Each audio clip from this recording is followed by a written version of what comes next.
Di hutan belantara Oregon, seorang pria berbadan besar bernama Rix pergi melewati hutan. Hutan tersebut rencananya akan diratakan karena diketahui wilayah itu adalah tambang emas. Dalam perjalanannya, seorang CEO real estate Mr. Neil Lyman tiba-tiba menghubunginya untuk memastikan tentang kerjasama mereka itu. Dan Rix bilang bahwa Mr. Neil tidak perlu khawatir karena dalam waktu dekat dirinya akan segera meratakan wilayah tersebut. Ketika teleponnya terputus karena sinyal yang jelek, Rix sengaja membuang udutnya ke hutan. Tapi untungnya seekor burung melihat hal tersebut nih. Dia kemudian langsung mengambil udut itu dan segera memberikannya kepada rakun yang kebetulan rakun itulah penguasa di hutan tersebut. Geram akan kelakuan Rix, rakun langsung menyusun rencana balas dendam. Dibantu oleh tikus, mereka melempar batu besar yang kemudian menabrak mobil Rix dan membuatnya terombang-ambing di tepi tebing. Dari tragedi tersebut, Rix memutuskan untuk mengundurkan diri dari proyek real estate milik Mr. Neil. Yang kemudian Mr. Neil pun menyerahkan tugas itu kepada Dan Sanders, seorang pengembang real estate dari Chicago sekaligus seorang pria yang sangat mencintai alam. Suatu hari saat Dan sedang menikmati paginya dengan segelas teh, kepala proyeknya yang bernama Frank melaporkan bahwa ada kendala pada pembangunan unit nomor 3. Ada bendungan berang-berang yang menghalangi drainase dan jalan satu-satunya adalah dengan menghancurkannya. Karena Dan sangat menghargai alam, tentu saja dia ragu dengan rencana itu. Dia kemudian menyuruh Frank untuk meninggalkan unit nomor 3 itu dan fokus mengerjakan unit yang lain dulu. Setelahnya Dan kembali masuk ke rumah, tapi tiba-tiba dia melihat seekor tupai sedang memakan tanaman blueberry-nya. Dan karena kesal, Dan pun langsung mengusirnya dengan cara menyiram hewan itu menggunakan air.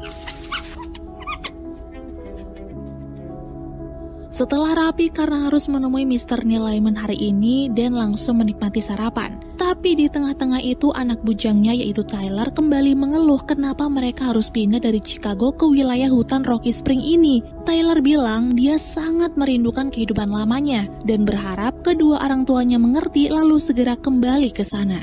Karena kehadiran mereka di sini disebabkan oleh pekerjaan Dan pun berusaha memberi pengertian kepada sang anak. Dia bahkan mengajak Tyler untuk ikut dengannya menjemput Mr. Neil sekalian jalan-jalan. Tapi jawaban Tyler justru hampir memancing emosi Dan. Tyler ini menolak dan dia berkata bahwa dirinya tidak ingin terpatok ular karena jalan-jalan di tengah hutan.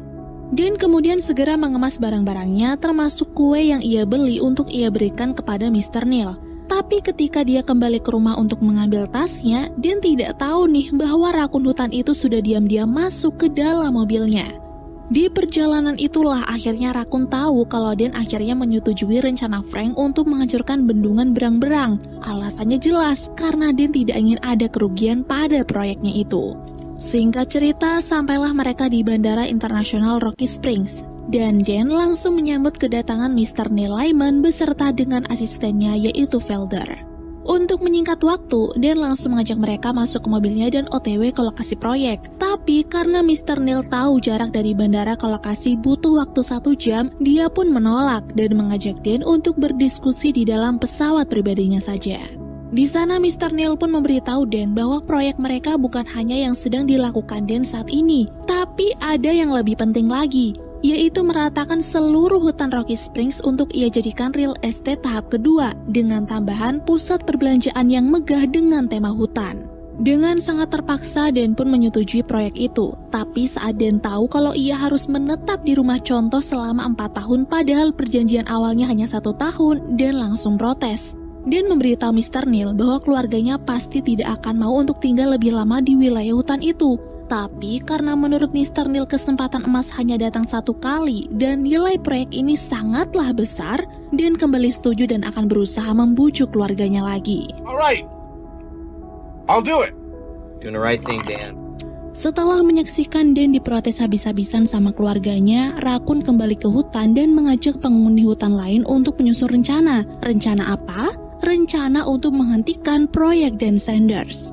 Pada keesokan harinya, rencana pertama pun dimulai. Dari mobil Dan yang sengaja diberi tai burung sampai keran penyiram tanaman yang sengaja dirusak agar Dan tidak lagi mengusir hewan menggunakan benda tersebut.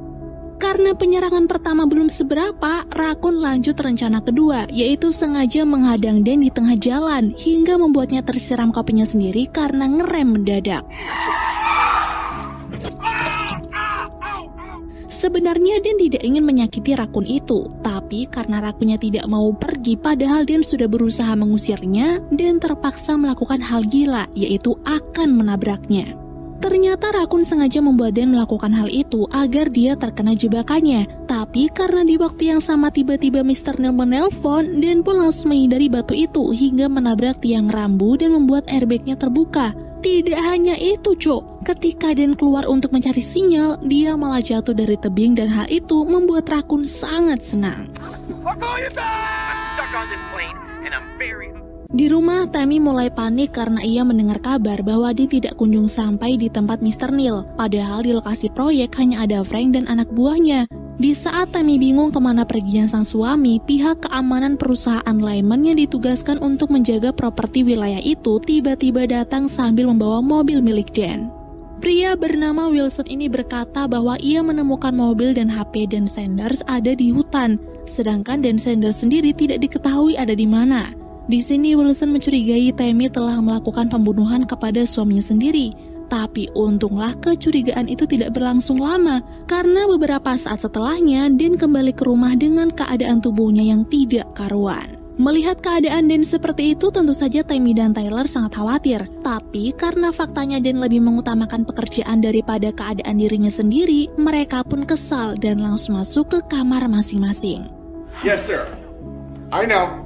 All right.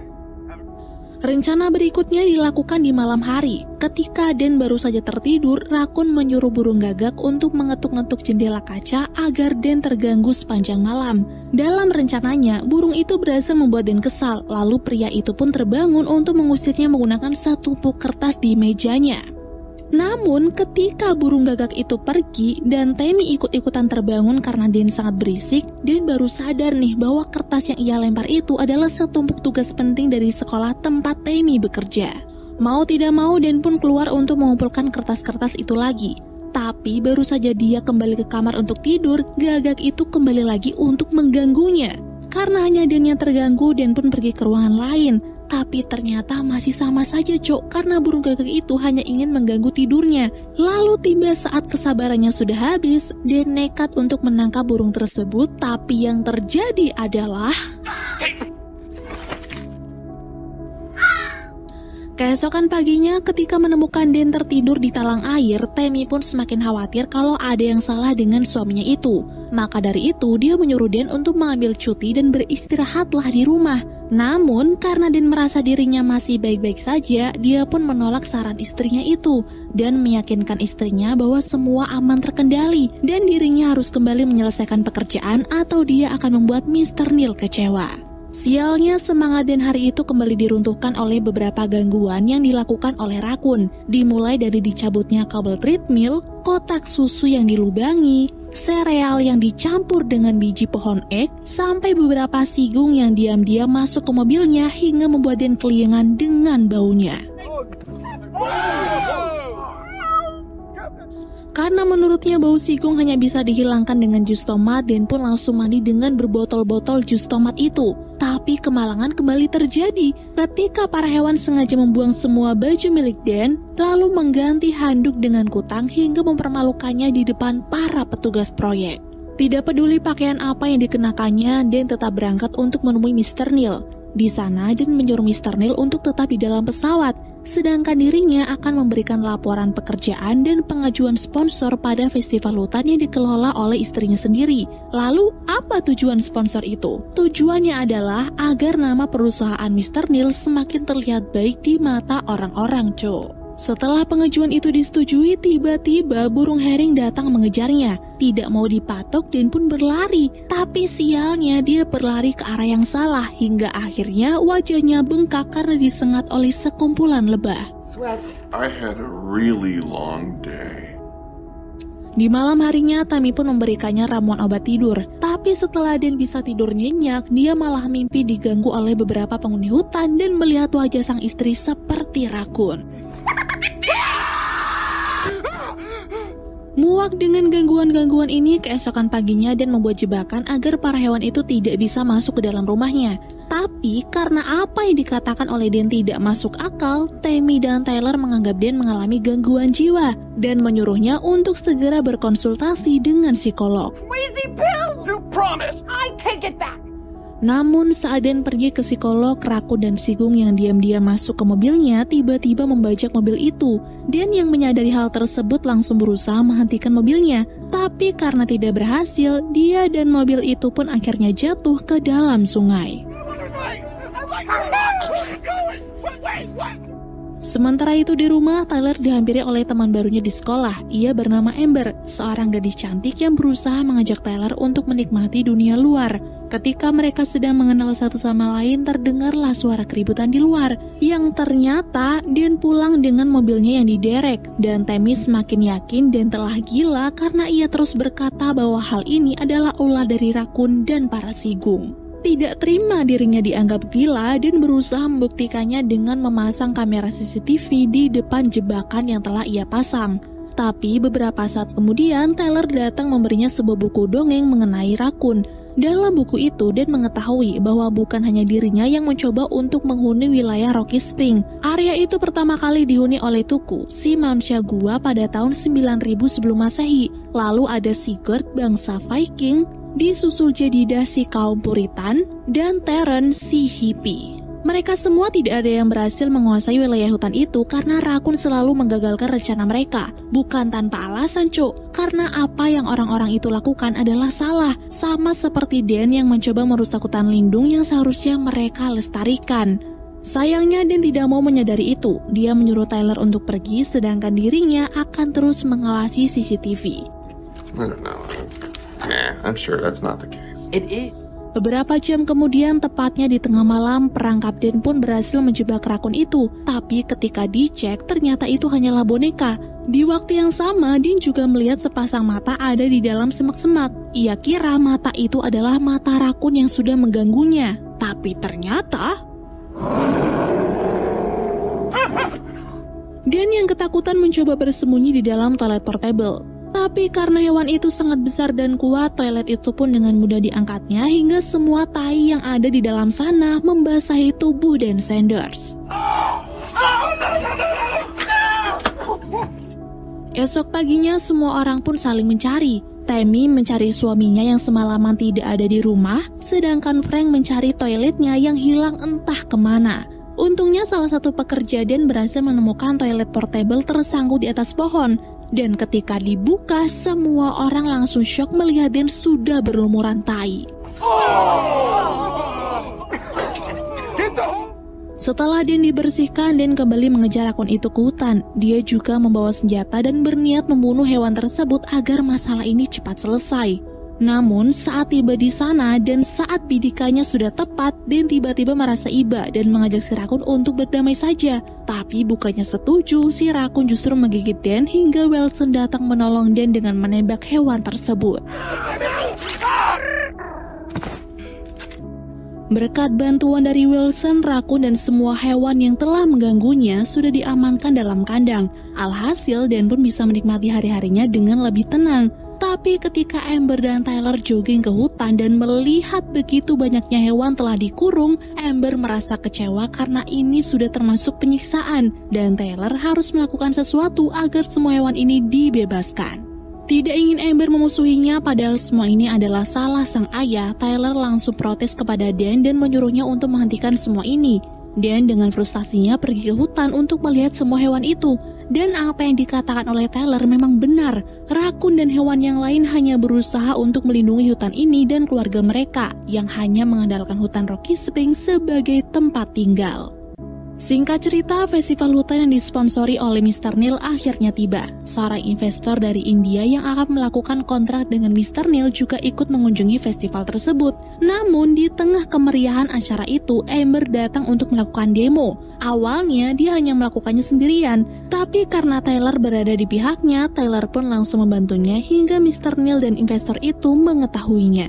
Tyler dan Amber lalu berkata bahwa mereka sudah tahu kalau Mr. Neil berniat membunuh hewan-hewan itu. Di sini Mr. Neil pun membantah ia berencana akan memindahkannya ke cagar alam dan hal tersebut semakin membuat investor percaya sampai-sampai ia langsung sepakat untuk menandatangani surat kontraknya. Mendengar keputusan itu, Amber dan Tyler pun semakin kesal, yang akhirnya membuat Dan terketuk hatinya untuk membantu mereka, dan kemudian pergi ke hutan dan diam-diam menyelamatkan hewan-hewan itu. Walaupun Mr. Neil berkata akan memindahkannya ke cagar alam, tapi Dan merasa bahwa ucapan itu hanyalah kebohongan. Usai semua hewan dibebaskan, Dan kembali ke festival untuk membocorkan kebusukan dari Mr. Neil. Awalnya semua orang percaya nih dengan apa yang dikatakan oleh Dan. Tapi ketika Mr. Neil mengiming-imingi semua orang dengan uang $100 juta untuk perekonomian lokal, semua orang tiba-tiba setuju dan mengusir Dan beserta keluarganya dari tempat tersebut. Untuk menyingkat waktu, Mr. Neil kemudian menyuruh investor untuk segera menandatangani surat kontrak. Tapi tiba-tiba, ternyata itu adalah salah satu dari rencana rakun. Bukan hanya tai burung, tapi seluruh penghuni hutan juga diboyong ke festival tersebut dengan mobil milik Wilson yang mereka bajak dan membuat kekacauan agar rencana Mr. Neil gagal total. Melihat surat kontrak itu dibawa kabur, Mr. Neil pun berniat menembak rakun, tapi untungnya langsung digagalkan oleh Dan yang akhirnya peluru bius itu pun malah nyasar ke pantatnya si investor. Marah dengan kelakuan Mr. Neil, si investor membatalkan kontraknya. Tapi karena Mr. Neil tidak mau rugi, dia berusaha berbuat curang dengan memaksa si investor menandatanganinya. Setelah mendapatkan apa yang dia mau, Mr. Neil berniat kabur. Tapi karena rakun dan hewan lain sudah memojokkannya, Mr. Neil pun masuk ke wahana permainan yang justru membuat dirinya kapok karena para hewan langsung menyusulnya ke dalam sana.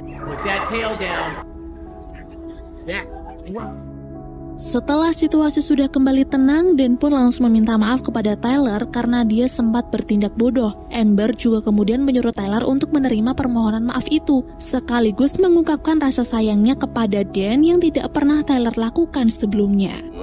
I love you too, Dad. Oh, iya juga. 3 bulan kemudian, hutan itu direklamasi sebagai cagar alam dan Dan bekerja sebagai penjaganya. Poster yang mempromosikan pelestarian hutan juga menyatakan bahwa siapapun yang melanggar aturan akan didenda sebesar $1 juta. Dan film pun berakhir.